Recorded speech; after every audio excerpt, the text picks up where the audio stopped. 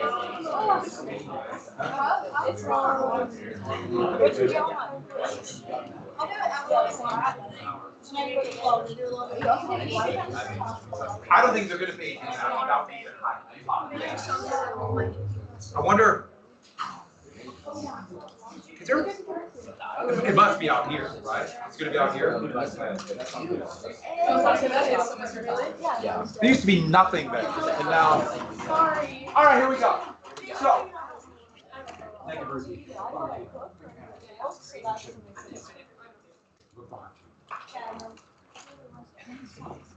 All right. Thank you. Yeah, put that phone away. Skip it. Okay, so here we go. And the thing about Federalist number 10, these were written to get the Constitution ratified.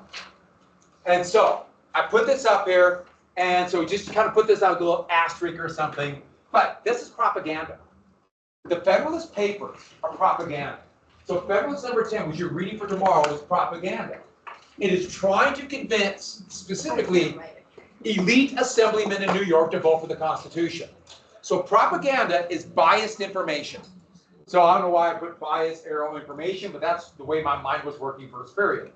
So biased information to present a particular point of view. So this is propaganda to convince people to vote for the Constitution. They needed New York to get the Constitution ratified. Needed one of the biggest states. So Madison, Alexander Hamilton, and a guy named John Jay wrote these documents to try to persuade people. It doesn't mean that they actually believe the Constitution will do all these things. What they're trying to do is guess what the elite assemblymen in New York want. What do they fear about the Articles, and what do they want from the Constitution? So this is not a treatise on what's going to be in the Constitution. It is not even what they necessarily believe will come out of the Constitution. It's what they think assemblymen in New York want. The elite of New York want. Now, why I'm telling you this is, as you read it, you have to understand this is biased information. And by definition, if it is biased, it is misleading. Because they're hiding their bias. And they're not including everything. But they want people to believe this. To this day, people read elements of the Federalist Papers. And you will read, if you take AP Government next year, which my guess is most of you will, I think you read 4 of them. 4 Federalist Papers. And these are almost presented as like a treatise on government. People today will quote the Federalist Papers to critique the current political affair, never telling people that this was all propaganda. This isn't what they really thought would come out of the Constitution. They're trying to persuade New York to vote for it. Did it work? New York voted for it. I don't know if the Federalist Papers actually did it. But this is not what they thought. This is what he felt the elite wanted. Or more importantly, to stop what the elite feared. So when you read this, think about, what do the elite fear? And I told you, remember the reason for the Constitutional Convention, what they feared. Mobocracy. Yeah, so let's go and we got to the executive, right? That's all we want, yeah. Oh, what was compromised? That dealt with representation and taxation when they did the census. 3/5. And slaves would be counted as 3/5 of a person towards population. So how many votes did slaves get? None, they're slaves. They're enslaved people. And who got the advantage? The South. What did Northerners call the 3/5 compromise thing? What kind of power? Slave power. Yeah, slave power. It's not that the slaves had more power, it's the slave owners. In fact, they called Jefferson the Negro president because of this. Which, if you think about it, doesn't make sense, but that's just the way they talk. Slave trade compromise, they wouldn't touch slavery for how many years? 20. Yeah, 20 years. And we went through the whole Electoral College. Do you remember how many states someone could be on the ballot on and be elected and not on the ballot in any other 11. state? Yeah, only 11 states. Only 11. And so let's go ahead and get going. Anybody know about the strike going on right now?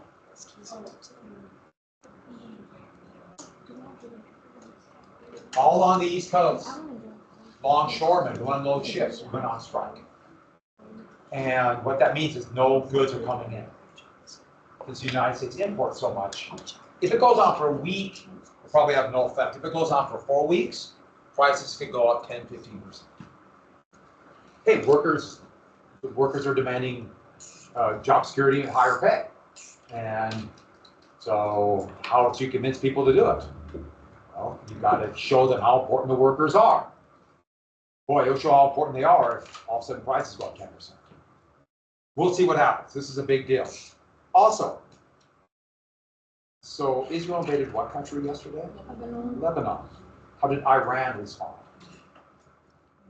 Iran responded while we were in class. You even know what they did? The U.S. was involved. I know lots of stuff happened. They fired almost 200 ballistic missiles at Israel. What does ballistic mean? They're aimed, it's kind of with a gyroscope to get the proper angle, and then they're fired basically to try to hit, just basically hopefully by targeting the correct parabola and hit. That is ballistic. And therefore,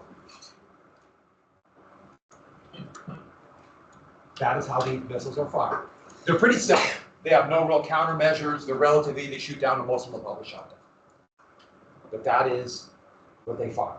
And the United States fired about 100 missiles to help defend Israel. So the United States was in the middle of a war. And yes, we're sending 10,000 more troops to the Middle East. I don't know where this is going. But we'll talk about that in a sec, because we're going to get to war. All right, so let's go ahead then and get to, we got to the executive. What is it called when the executive interprets laws? What is that called? Executive order. All right, so.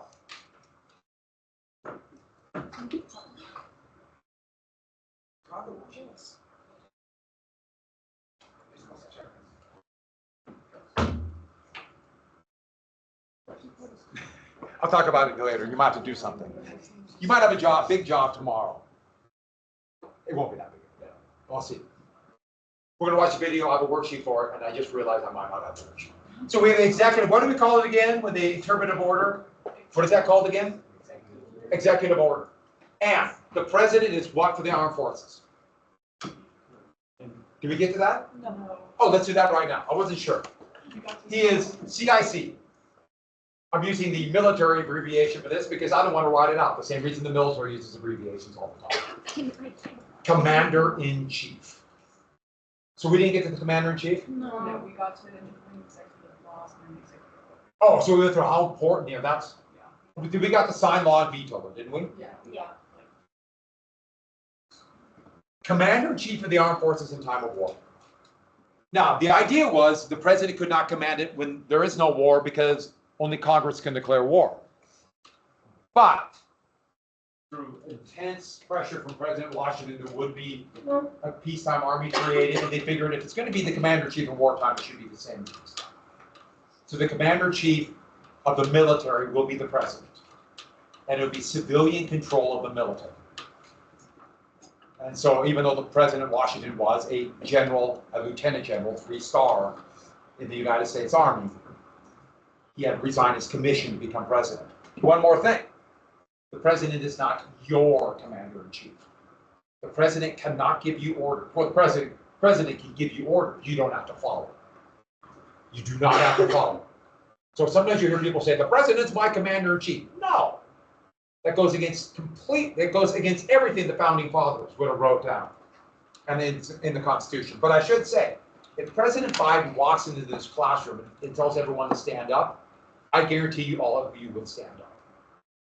Did you be so shocked to see the President of the United States in some high school in Helena, Montana, in the far corners of the basement? We'd all be so shocked we'd stand up. But you wouldn't have to. Is that my hint for maybe President Biden's coming? No, we won't get a presidential visit this time. We've had the governor. We've had a couple governors. That's the closest we've come. We've had Schweitzer and Bullock in my class. Governor Bullock walked in and said, "Hi," and walked out. Schweitzer came in and just started talking to him. Schweitzer was governor when you guys were born. I was the governor. Do you even know Schweitzer? Does that name sound vaguely familiar? Okay. All right, let's move on. Commander-in-Chief. So let's get to the next thing. So there's going to be arrows both directions. And this is the legislative. This is Article 1. Article 1. The executive was Article 2 because there's more enumerated powers. And a couple things we have to get for this. First off, if a bill is in the legislature, it must pass both houses. Exactly the same bill before it goes to the president to be signed or vetoed. The bill must pass both. Everyone got that? So it's really hard to get a law passed. One more thing. By definition, it was expected in the Constitution. It is partially stated and implied that in each house, it would be the majority. So whoever wins the majority, 1 over 50%. Now, what do they do for the Senate? Because the Senate has 100 members. What if there's a tie? Vice presidents break the tie. The vice president. In fact, that's all. The vice president has 2 functions. Breaking ties in the Senate. And what's the other function of the vice president? Wait for the president to die. In fact, a lot of presidents would call their vice president the angel of death. Stay away from me. And that's all the power the vice president has. If anybody watched the Senate debate, they kept saying that, the vice presidential debate last night, which is impact. But Senator Vance, who's running for vice president, kept saying to Kamala Harris, who is a vice president, why didn't you do something while you were vice president? Because she's vice president. Vice president has 2 functions: break ties in the Senate and hang out. They have no other constitutional duty. But you can see what the big deal is. You speak for the president and potentially run. So back to this, majority. Why am I telling you this? Because later on, the Senate is going to rule, and it really wouldn't come into factor until your lifetime. Remember I told you in the Senate it requires 60 votes to pass anything called a filibuster. That's not in the Constitution. The Constitution's majority. The Senate decided for their own rules. We will not end debate until we have 60 votes, and you can't vote on a bill until debate is ended. So let me list out the powers, and this is going to be very fast. So the powers. The first one, borrow money. Print money. Remember, these are treasury bills. Print money and tax. Okay, I'm giving you this. I'm saying they have these powers. They don't really have the power to tax. They have the power to pass a law. But who does the taxation? Who carries out the laws? The executive branch. Has everyone got that? Congress passes a law. Then the president interprets it. So, borrow money. The Congress says, we're going to borrow money. So then the president carries it out. Inside, we'll talk about this more later, in the Constitution it says that the president's key advisors will be called a cabinet. This is copying Britain. So the Treasury Secretary and the cabinet will carry out that function of borrowing money by issuing treasury bills. That's how it works. Pass a law, carry it out. And that's a big thing. They were really worried. What if the president decides not to carry out the laws? That's a real issue. They have a resolution that doesn't work. Next, a few more things. They create the military and militia. So they set the laws up and equip the militia. Now remember, states have militias, but it says the federal government will equip and train. The word for train was regulate. Regulation means train. Also means control, so it had double meaning at that time. So they would regulate the militia. This terrified states. A big part of state power, which they're losing with this new government, will control their militia, especially southern states. Why were militias so important in southern states again? Someone said it, slave rebellion. Slave rebellion. I wonder if there'll be an amendment about that. I don't know, maybe, I don't know. We'll move on. Next, they declare war. So a tyrant can't go to war without the approval of the people. Civilian control of the military. But, two things. First off, what about within the borders of the area the United States claims? Remember, this is all the area the U.S. claimed or controls after the Treaty of Paris of 1783. What about if the woodland nations, which are technically independent nations, but they're within the borders of what the United States claims? What if they resist the expansion of the United States? Is that a declaration of war? Didn't say. So what did Washington do? He just ordered the military to attack tribes of Ohio and set the precedent. There would be no declaration of war against the woodland nations. And then soon we would say the Plains Indians, etc. Did everyone catch that? What's the other thing? When's the last time Congress has declared war? Have they ever? Have they ever? Oh, sure, many times. When's the last time? The first time they declared war was against Britain in 1812. When's the last time? 2001?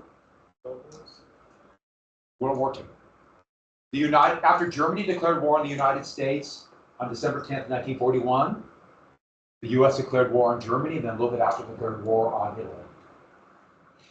And that's it. That's the last time the U.S. has declared war. The United States has been at war the entire time you've been alive. Remember, I just told you, U.S. fired missiles against Iranian ballistic missiles.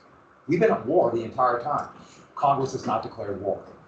The United States sent 589,000 troops to South Vietnam, and the U.S. never declared war. The United States sent over 100,000 troops in 1990 to Saudi Arabia to attack Iraq, which conquered the little nation of Kuwait. Didn't declare war. The United States sent 200,000 troops to Iraq and invaded them for reasons that are interesting. No declaration of war. The U.S. had troops in the Civil War in Afghanistan. We never declared war. So, what has Congress done with their constitutional power? That's what you got to get. Just put it next to it. Congress has given up their power. They don't want it. They just let the president do what the president wants. Which kind of goes against that fear of a tyrant, don't you think? So, next. There's a few other powers, they can order martial law in times of rebellion, about trials, about treaties, a few other things. We're not going to get every power down. Well, let's get one more power down. They can regulate commerce. That was the whole Commerce Clause. And remember what I told you yesterday, why this was so important. By regulating interstate commerce, that is why there are such things as everything from a minimum wage to environmental laws to worker safety laws, etc. That is huge, the commerce protection. Now, this is how they write the law.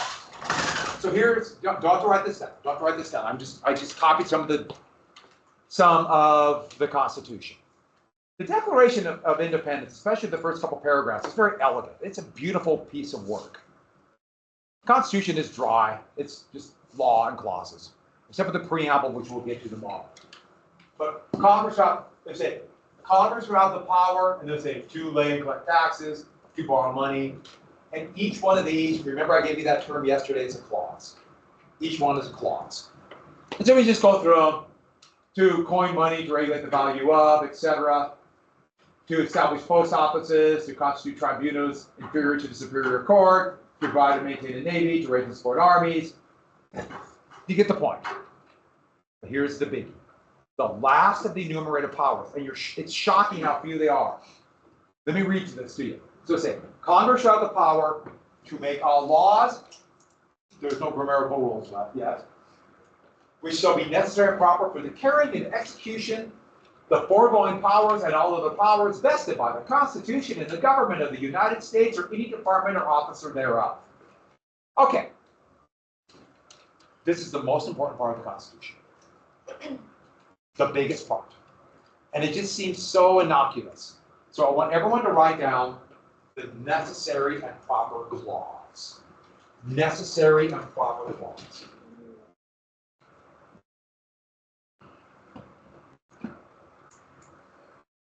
So what it says is Congress can pass laws. Remember, Congress passes laws, President carries them out.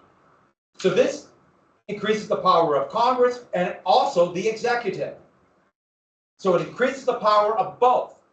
They can do whatever is necessary and proper to carry out all those other laws I just listed, or all those other powers. And remember, I just gave you a bunch: print money, tax, etc.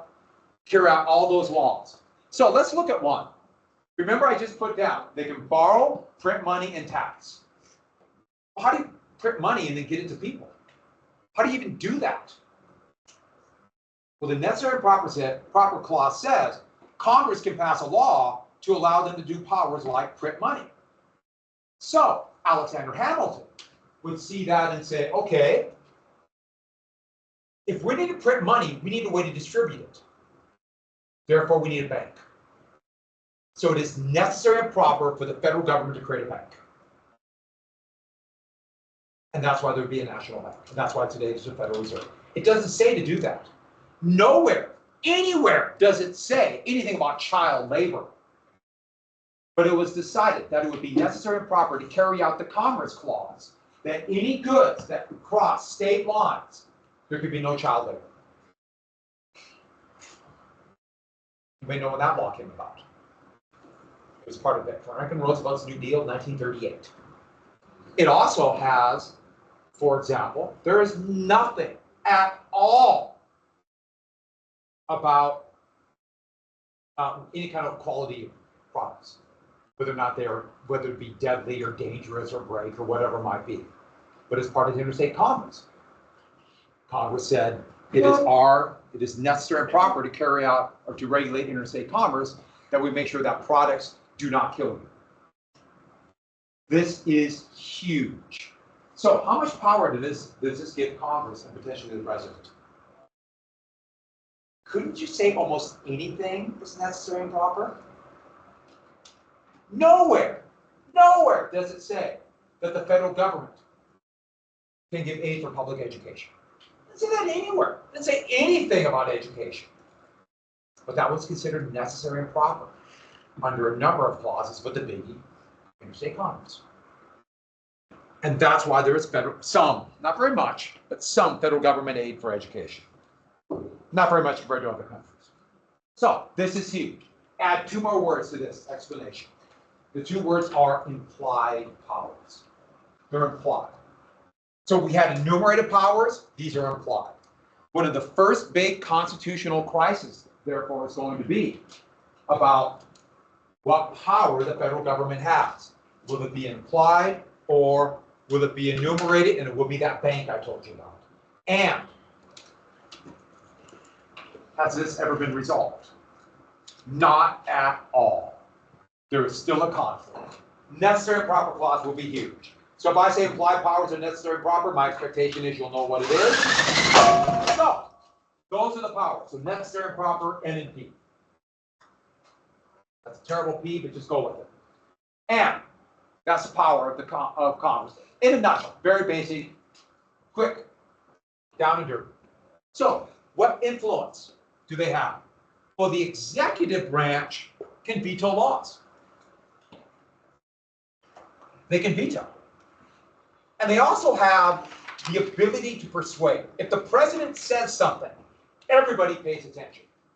And the first president to really use this, because of the modern media, I mean, like Lincoln, of course, didn't, and a few others, but most presidents didn't use this ability, would be Teddy Roosevelt. And he knew whenever he said something, it would be in every newspaper across the country. So the president talks, it's reported, it's everywhere. Roosevelt called it the bully, which means to kind of force pulpit. The pulpit is where a minister speaks in a church. And so the idea being is using the presidency to influence. And wow, do they have influence. It doesn't mean it's always effective, but the president talks, people listen. So it's news that today, President Biden, who's, remember, not running for re-election now, but he went down to North Carolina and South Carolina where they had, in some areas over 40 inches of rain in a day. The brave new world we have of weather. But he went down there. That's news, because he went there and giving government aid. That's part of the executive branch. Congress set the power up. Nowhere in the Constitution does it say that. But as part of the Commerce Clause, the federal government can create an agency run by the president to distribute aid, called FEMA, the Federal Emergency Management Agency. And so FEMA is going down there and giving aid, some to the people being displaced by the horrific storms. Remember I told you about president and interpreting laws? So President Trump's last budget would have cut FEMA by about 95%. So that gives you a different idea about the two different people running for president. There are impacts to that. We live in Montana. FEMA's come here a lot. Fires. Yeah, horrific fires. So back to this. Veto. So I'm trying to relate this today to the past and where those powers come from. And then also, there are differences. So how can Congress can override a veto? The problem is it requires 2/3 of a vote. 2/3 is really hard to get. So vetoes are almost never overridden. So usually all a president has to do is threaten a veto and Congress will change a law or it won't even pass. Biden has vetoed nothing. Trump, I think, vetoed 2 laws. Presidents almost never veto. It was big news when Andrew Jackson vetoed 7. So the veto is just a threat. I threaten to do it and Congress will change it. But it's really hard to override a veto. Another thing.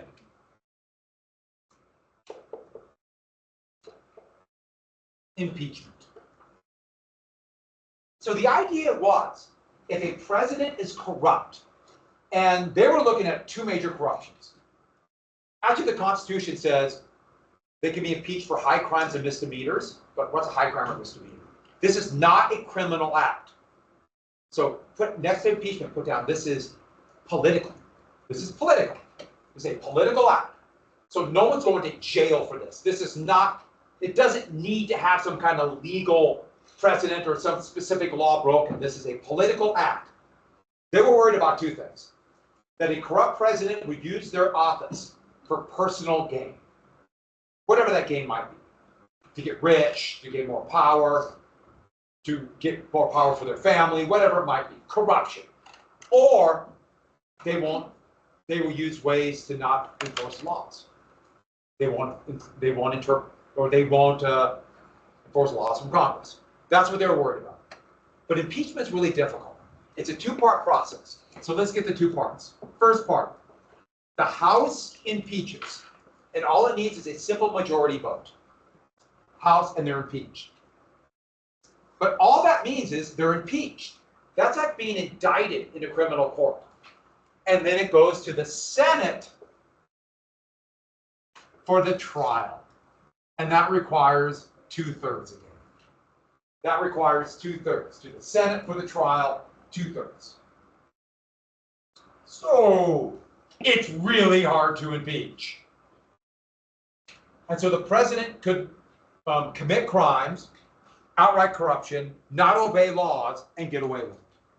And remember, they're stuck with terms. They know until the term is over. So there's only been 3 presidents impeached. And you could argue there's a lot of presidents who've committed crimes, but only 3 have been impeached. And some unbelievable corruption who's been impeached. Andrew Johnson after the Civil War. That was pretty darn legit impeachment. He was ordered to enforce Reconstruction, and that meant the 14th Amendment, which guaranteed equal rights. He didn't do it. Who's the next president impeached? Yeah. He didn't. He wasn't impeached. He resigned. Bill Clinton lied about an extramarital affair, so he was impeached by Republicans in the House. And what's the last one to be impeached? All of you should know this. You were alive and probably sentient. Huh? Trump was impeached twice. But then they went to the Senate, and none of them were convicted. Everyone got that? So they weren't removed from office. Trump, in the last impeachment, a majority of the Senate, and for the first time, members of his own party, members of the party of the president being impeached, voted to impeach him. The majority voted to kick him out of office, but not 2/3. So that's what I think. That was for the January 6th insurrection. And so, really hard to impeach. Really, really hard. And the Supreme Court literally just ruled this summer that the president can do anything the president wants, if you can argue it's in his constitutional duty. And I'm not making that up. As long as the president can say it somehow, by talking to a member of his government, they can do anything the president wants while the president is in office. So, anyone see that in the Supreme Court? Yeah, they ruled the president can do whatever the president wants, and it's not a crime. So only impeachment is the only way to stop a president who's taking too much power. Hope we don't get a tyrannical president. Judicial, that's Article 3. It doesn't say much. It doesn't say much at all. There'll be courts. There'll be a Supreme Court and district courts, that's it. Doesn't say what they do, but how long is their term? Lifetime appointment. So the only way to remove them from office is they can't be impeached, same process, or they retire. And this is all federal judges, lifetime. And the checks are what matters here. So Congress creates the courts. They create the district courts, they create the Supreme Courts, they set up the parameters of what the Supreme Court does. Congress picks the number of people in it. So Congress has gone from 7 to 9 to 11 to 8 to 9. It's been 9 since the 1870s. The Constitution doesn't say at all what the power is besides adjudicating courts of appeals and district courts. So the Supreme Court really has no set enumerated powers, and Congress creates them. Let's get to the check of the executive. The executive, they appoint the judge. I forgot a check. I'm sorry. I forgot one thing here. The Senate confirms appointments. The Senate confirms appointments. So any appointment for major positions in the cabinet of the Supreme Court or judges, the Senate has to confirm. The Constitution says advising consent, so they decided, okay, up and down vote by the Senate. Just up and down vote. And so it doesn't happen very often, but the Senate can block, let's say, a member of the cabinet or a Supreme Court justice. It almost happened in your lifetime. Justice Kavanaugh was appointed by President Trump, and there was a number of women who came out with pretty good evidence, but accused him of sexual assault. But there was a majority of Republicans, and so all the Republicans voted yes, all the Democrats voted no. And he was appointed confirmed by one vote. And so he's on the Supreme Court now. So back to this. You guys were alive. I know it's 2019, but you're over 10, right? Does anybody remember that? One or two, a few people. I get it. No, I get it. Because you got 1,000 things going on. Moving on. Like anybody, like everybody else. So back to this. What power does the Supreme Court have? They gave themselves the power. Using a little bit of English common law. Their power is called judicial review. So judicial review too. They can look into the constitutionality of laws. Not all laws. It's not like the Supreme Court sits there and looks through the law and say, oh, that's constitutional, that's not. So add this. If there is a court case, imagine I wrote court, I didn't want to ban. Court case, I'm old. Court case. If there's a court case, the Supreme Court can rule on the constitutionality of law. So they can decide if a law is constitutional or not. This is not in the Constitution. In fact, most people did not believe the Supreme Court had this power, even though they said they gave it to themselves in 1801, until well after the Civil War. But today, that's basically what the Supreme Court does. They rule on the constitutionality of laws. And the current Supreme Court is the most radical in history. They've overturned more laws than any other Supreme Court in history, ruling them unconstitutional. Everything from voting rights laws, equal rights laws, they voted to stop the cutting of student loan debt, to environmental laws they've almost completely thrown out, to what I just told you about the president there could be no crime against the president. They've thrown out almost everything. It's kind of amazing to watch the Supreme Court in action. And the one that most people know about is by overturning Roe versus Wade about abortion rights. So this Supreme Court is doing this a lot. And the point is, you can agree or disagree about that, but the point is, that power is not in the Constitution. They gave it to themselves. So this is government. This is it. Pretty cut and dry, right through it very quickly, but now you got it. Yeah. Anybody have a question? So add a couple things really quick. I know the bell is about ready to ring, but I have to get to one more thing. Oh, could you recreate this? Yeah, I bet you can. You guys are really smart. I can write executive, legislative, and judicial. Good. You're set. What do we call that? A hint. We're gonna have to write this down. I'll tell you exactly what you mean. You have to do the basics in a couple powers. What? When? I don't know. You will, though. I was going to do it early. I was going to do it right away, but since I'm going to be gone, it might be a good thing to do when I'm gone. Everybody write down federalism. I know it's a lot of federalism, but everybody write down federalism. So remember, there are enumerated powers. Well, federalism means this. Federalism means there are different groups with power. The federal government's on top. But there are enumerated powers for the federal or national government. But then there's state government, and they have powers too. And that's all the remaining powers go to the states. And then states have federalism because we have county and city governments. So what federalism means is that there are different tiers of government. All those enumerated powers go to the federal government. But if it's not listed, then the states have it. So virtually any law that you come in contact with, any kind of law enforcement, it's state law. Almost all state law, and then to a lesser degree, city and county. So for example, you can have federal taxes, state taxes, local taxes. That's why they call it the federal government. This is from the 1880s, but I thought this was pretty cool. Constitution, president, House and Senate, and then 50 separate state governments. And that's where the term federal comes from. Most countries have a federal system.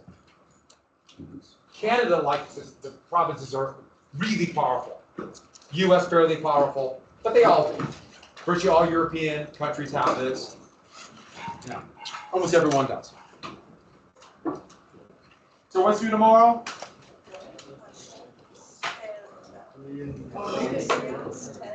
So do we turn in that? Yeah, that is the Federalist number 10, yeah. Do we turn in that whole package tomorrow? No, I just want, on a separate sheet of paper, the 3 questions. Separate sheet of paper.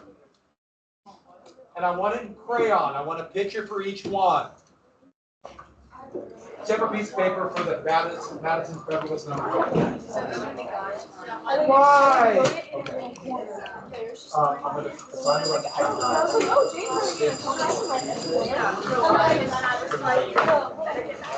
You're gonna watch the movie? Yeah. I need more time.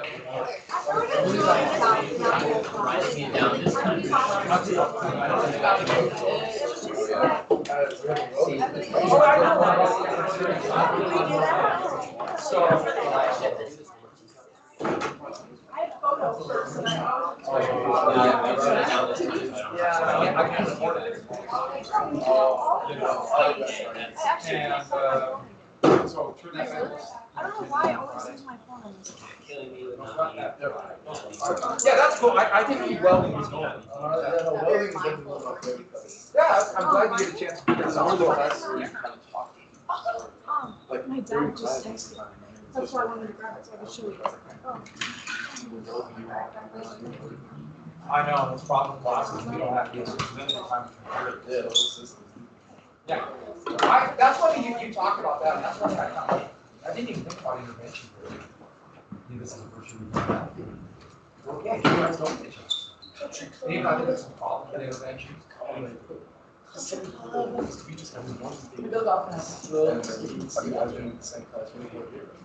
Yeah, So you get to know them. Stuff like that. see you Monday, right? Also maybe interested in My brother. It's giving Gilmore Girls. Anyways, I gotta go. Yeah, we'll see you. See you Fed. It's Gilmore Girls. Look at it. Keep your elbow straight. Yeah, no, it wasn't. I watched that. You bent it right when you came down. It came right, yeah, right there. Yeah, give me a sheet of paper. Well, yeah, I want it. Okay, piece of paper on the You know what you're gonna study? Like this. Yeah.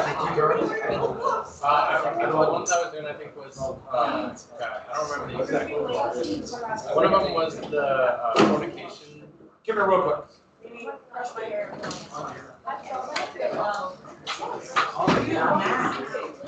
There was the two that I did not have. Look real quick. This is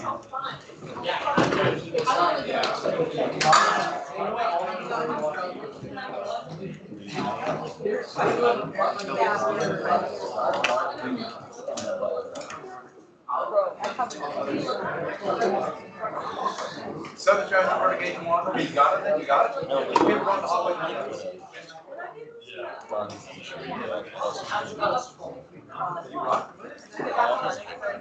Oh, yeah, you don't have it. And then you would talk your last. You're here, so left early and I forgot that I got like all of my other stuff. So I have I cosplaying my dad just he plays golf.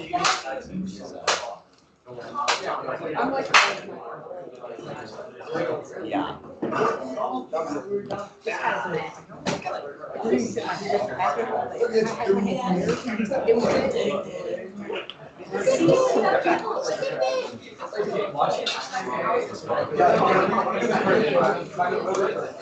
Yes.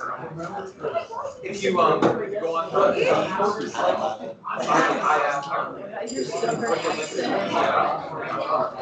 so just do it next time.